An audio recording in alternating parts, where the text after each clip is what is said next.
what in the world do we have our hands on here? What are adaptogens and why should I care?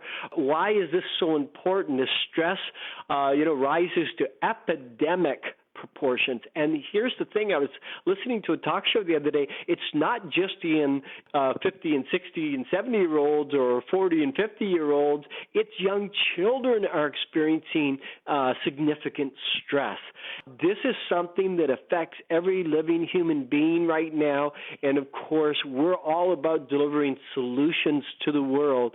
Whenever you deliver solutions, sometimes they're complex, they're multifaceted, and it's great to have somebody who can help us to simplify that, bring it down into the real world where we live each and every day, and help us to understand what we can do to experience a difference and how we can share that difference or that miracle with other people. So to help us to comprehend this whole new movement and this Yugan experience, I've got a great friend on the line, Rena Davis, from St. Helens, Oregon. She's got a practice over there where she hosts people from all over the world come in to see Rena and seek her advice, to transform their life, how to live longer, how to experience better health, etc. Thank you very much for being with us tonight, Rena. Great to have you on the line with us tonight. Welcome. Well, thanks, Rob, and same to you. And by the way, I got my Solera. And we're in love. We're in love. I've proposed marriage to this product. It's really an amazing product, and for me personally and in my family, it absolutely had instantaneous results in reducing stress, in improving attitude.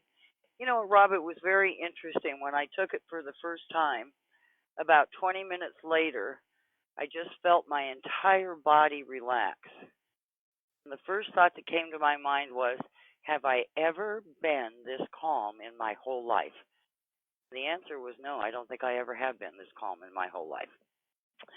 So it's really fun when you can take a product and notice something the very first time. Now, that's not necessarily going to be true for everybody, because everybody's biochemistry, metabolic type, blood type, personality type, all of these things come into play.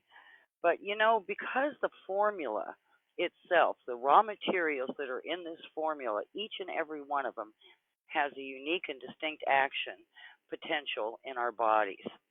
And so we end up with something that has such a broad spectrum influence on the system that, I think that as the product gets out there, we're going to find some of the most wide-ranging amounts of success stories and testimonials that have ever been seen on any product. And tonight I'm going to talk about Sorbus acuparia, more commonly known as mountain ash. And interestingly enough, this plant actually comes in a tree form and a shrub form, and it's actually in the same family that roses are in. In the olden days, the fruit of the tree were called rowan berries. And rowan berries have a very interesting and very long history. And one of the oldest ones in the Emerald Isle in Ireland and in Wales, rowan berries were used to make ale for hundreds of years. And I understand why. It's still, even today, used in many alcoholic beverages and many liqueurs. But it has an interesting group of properties. And basically, this plant, you can use the entire tree or shrub, the bark, the leaves, and the fruit. Commonly, the berries have been useful and used for a very long time to treat things like diarrhea, sore throats. For many, many years, it's been used to make syrups and gargles for sore throat, and according to all the old documents, it's a almost instant remedy for inflamed and swollen tonsils.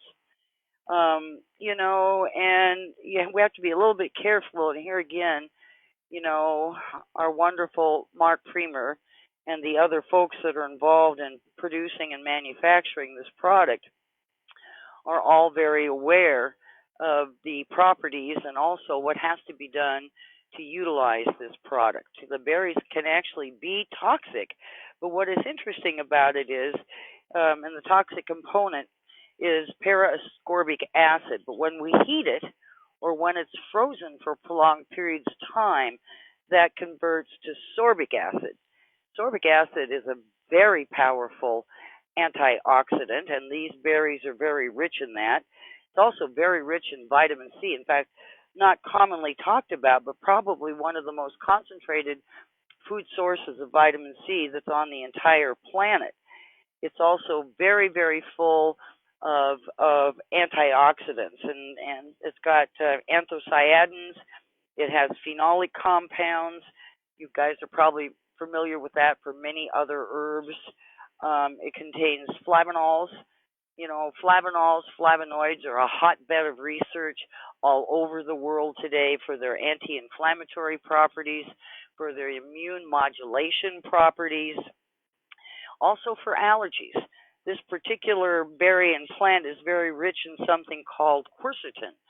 Now, quercetin comes in more than one type, but the most commonly found quercetin that you see on the shelves of health food stores out there, when combined sometimes with nettle or other things, is one of the very, very best anti-allergy compounds that exist today. If you fight hay fever or pollen allergies in the spring, summer, or autumn, this can be very beneficial. It also contains a unique vitamin C component called rutin, rutin. Rutin is really an important ingredient and is especially important for menstruating women and also people who are on blood thinners, because blood thinners tend to make us bruise more easily. It's called capillary fragility. The smaller blood vessels, and sometimes even the larger blood vessels, become very fragile because the blood has been so diluted by blood thinners. And one of the things that's very safe to take and actually highly recommended if you're in that scenario or if you bruise easily for any other reason, rutin, rutin, restores that capillary flexibility and helps rehydrate it, and yet doesn't interfere with any medications. It's one of my favorite things. So if you're a person that can go out and work in your garden or go to the gym and then come home and have bruises and you have no idea where you got them, seriously consider rutin, and it's wonderful to know that it's in our product. These rowan berries are considered one of the best and most powerful superfoods against all kinds of chronic illnesses and diseases, including many forms of cancer. And because of its antioxidants capability, you know, we talk about antioxidants and free radicals a lot. Free radicals are naturally produced within every cell of your body whenever your cell does its job or does its work. And having something that neutralizes free radicals at the cellular level is extremely important for protecting our body from all kinds of diseases that can cause the cells to mutate and become cancerous, or even to cause cell apoptosis or cell death. And so whenever this cellular metabolism happens, we create these free radicals that are a natural byproduct of metabolism within the cell, and it doesn't really matter which kind of cell you're talking about, whether it's a muscle cell or an organ cell or an endocrine cell or even a brain cell. And this is one of the reasons that we encourage everybody to have a diet that's very rich in fruits and vegetables, because these are the guys dietarily that are so rich in antioxidants that help protect us from that. These berries have also been shown in certain extracts of the barks as well to be very good at preventing premature aging, and there's some new studies going on now about using it even to prevent aging in people who aren't prematurely aging. Rena likes that one a lot. It's also been shown that it has the ability to increase cell regeneration and improve healing rates. And that can be healing rates from, you know, recovering from an illness or an injury. It's not limited to just overall immune health, but various varieties of immune, and it also is something that we call, well, this is probably one of the adaptogen capabilities, but if you are diagnosed with any kind of autoimmune disease, very often your physician doesn't want you on anything that upregulates your immune processes in the body. But there are certain compounds that exist in the world that are immune modifiers or modulators, and this falls into that category. Another thing that I really love about the berry extract in particular is that it's been shown to boost eye health, including reducing the risk of macular degeneration. Whether you're aware of it or not, that's something that in the 60-year and older group is something that is almost anticipated that everybody is going to get cataracts and macular degeneration. And we know that the sorbic acid content in this particular herb is linked to reducing the effect of that. And in addition to that, it has a very powerful effect on microbial and bacterial agents in the body and also on the skin. For a very long period of time, extracts of the bark and the berry itself were used to create compounds to treat all kinds of strange skin disorders, skin rashes, skin allergies. And if that isn't good enough, on top of that, we find that this particular herb is extremely good for aiding in digestion. So even though it's not very high in all of the adaptogenic compounds, it is very, very important for its antioxidant activity and many others. Now, people lots of times hear the word sorbitol and they kind of freak out. Anytime we hear about any kind of sweetener that is different than honey or maple syrup or even refined sugar, we always think it's bad. And yet, I can tell you that this particular plant all over Europe and the United States is grown in mass quantities because of its natural content of sorbitol. And sorbitol is a plant sugar. And this particular plant is the plant of choice because it has the most concentrated amount. What we have to do to extract it from the plant is not a long, difficult, or dangerous chemical process. And from this plant alone, they produce about 800,000 metric tons of sorbitol every year. And sorbitol is used in all kinds of things. It's obviously used in confections like cookies and cakes and even ice cream. It's also used in liquors. It's used in medicine. And it's kind of a sweetener of choice because it does some very unique things. It doesn't break down in the acid in the mouth, so it doesn't lead to any kind of tooth decay or gingivitis. It doesn't feed bacteria in your mouth, which many sugars do. So that's kind of a nice benefit. It also doesn't have a strong glycemic index.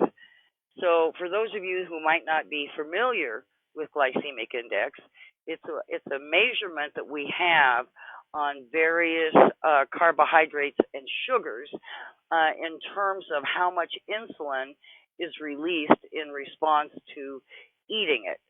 So on a scale of 1 to 10, sugar's a 10, a banana is actually a 9, and sorbitol comes down around the bottom at 3 or 4, and it will vary just a little bit depending upon where the sorbitol was derived. So it's kind of nice to know that sorbitol really is pretty safe, that the lion's share of it out there in the marketplace today is actually coming from this particular plant. It's also been used in toothpaste, shampoo. It's a fruit and various fruits such as berries, peaches, pears, plums are also natural sources of sorbitol. And as the plant ripens, the sorbitol develops. And that's one of the reasons we get this sweet taste. So it's not the bad guy that some of the other alternative sweeteners are. And it's really derived from a from an enzymatic process. And enzymes are relatively safe unless you get the wrong kind and you get too many of them, then you can get them on your skin. It's been fun to study this plant. It grows all over, I mean, all over Europe, all over the United States. In Northern Europe, the berries are dried and then powdered into a flour. And they use it very much like we would use wheat flour here, but it absolutely has no gluten, and even better, it doesn't contain lectins, lectins. Lectins are an interesting group of proteins. Maybe some of you have seen on television now all these new milk type products where the protein, the allergen protein, has been removed. That allergen is a lectin. People who don't tolerate soy, it's because of the lectin. Most of us don't have bodies that were ever designed to be able to digest or break down a lectin. A lectin is actually a protein that we don't, most of us don't break down very well, and some of us do better with proteins from some kind of plants than others. But in reality, these proteins can literally get inside of your body and attach to healthy cells. And when they do that, they have this ability to prevent that cell from ever absorbing other proteins. Well, proteins are extremely important in our body. They make up our skin and our hair. The framework of our bones is laid on a matrix of proteins. And that's all of our hormones, all of our neurotransmitters, all of our enzymes. Many of our antioxidants come from proteins. Your liver has an extremely high demand of particular types of proteins to be able to neutralize all the diverse metabolic chemicals that we produce every day in our lives. But these lectins can really wreak havoc with you, and they don't necessarily give you the same kind of symptomology that we would normally associate with an allergy. We think about our throat going closed or getting a rash around our mouth or somewhere else on our body. But lectins are subtle destroyers. They go in, they latch onto a cell, and like some crazy, insane, jealous lover, they block any other proteins from coming into that cell. This is even a bigger problem in that it's our proteins and amino acids that literally transport all of our minerals. And minerals are the spark plug for every kind of cell you got in the human body.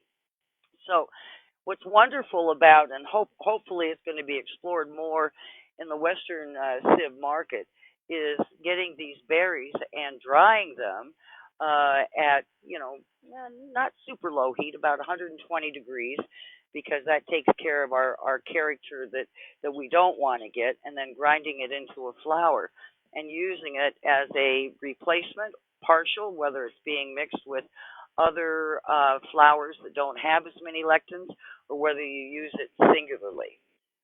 Many of the old records indicate that the jams and the jellies that were made from this fruit were used exclusively in wild game, in deer and elk and moose meat, even bear meat, and of course wild fowl.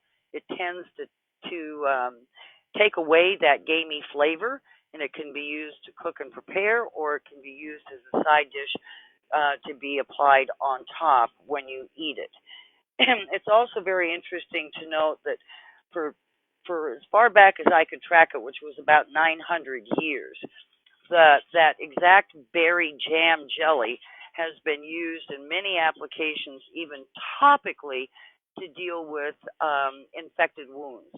Applied like a poultice over the top, left on for a couple of hours, and then removed, and if necessary, applied again. I love the ancient history of these herbs and all of those applications. And isn't it funny, that so much of modern medicine tended to disregard what these quote unquote old wives' tales were about many of these herbs. I mean, think about garlic is a good example. And yet now today, with all of this rich research that's going on, and also the development of things like HPLCs, gas chromatographs, where we can take a sample and we can literally see what the various chemical components are in materials, foods, and various types of chemistries. We can scan for all kinds of things like bad components, heavy metals, things of that nature. And we're actually finding that these people, prior to electricity and radio, television, and the internet, and even modern assaying, kind of knew what they were doing. Now, did that happen by trial and error? Was there some kind of group consciousness where it was just handed down from one generation to the next? In some cases, we don't know. But in the case of this particular compound, it has a wide variety of uses. And one of these days, we probably have to get Mark on here and see if he'll divulge what the basic ingredients were that intrigued him to include this. But my vote is on the fact that it is very rich in vitamin C and other phytonutrients that are powerful antioxidants that help protect many parts of our body, and also rebalancing or modulating our immune response. You can probably see, because of the discussions we've had in the past, that being able to modulate or balance our immune system is part of what adaptogens are all about. Typically, adaptogens work on restoring balance of stress energy in our system, and that affects our neurotransmitters and our hormones and our enzymes and our energy and lots of other things. But doing that without rebalancing or remodulating the immune system means that you're going to get better in some areas, but not have quite enough to get the rest of the way if you're a person fighting to regain optimal health. So it's a fun thing to look up. I encourage you all to do it. Some of the old recipes are out there, and maybe I'll type some of those up and give them to Rob, and maybe he can put them up in our back office in case any of you want to play for this. The berries are not hard to find. You can find them on the internet. And in fact, I've ordered some. I want to play with it myself.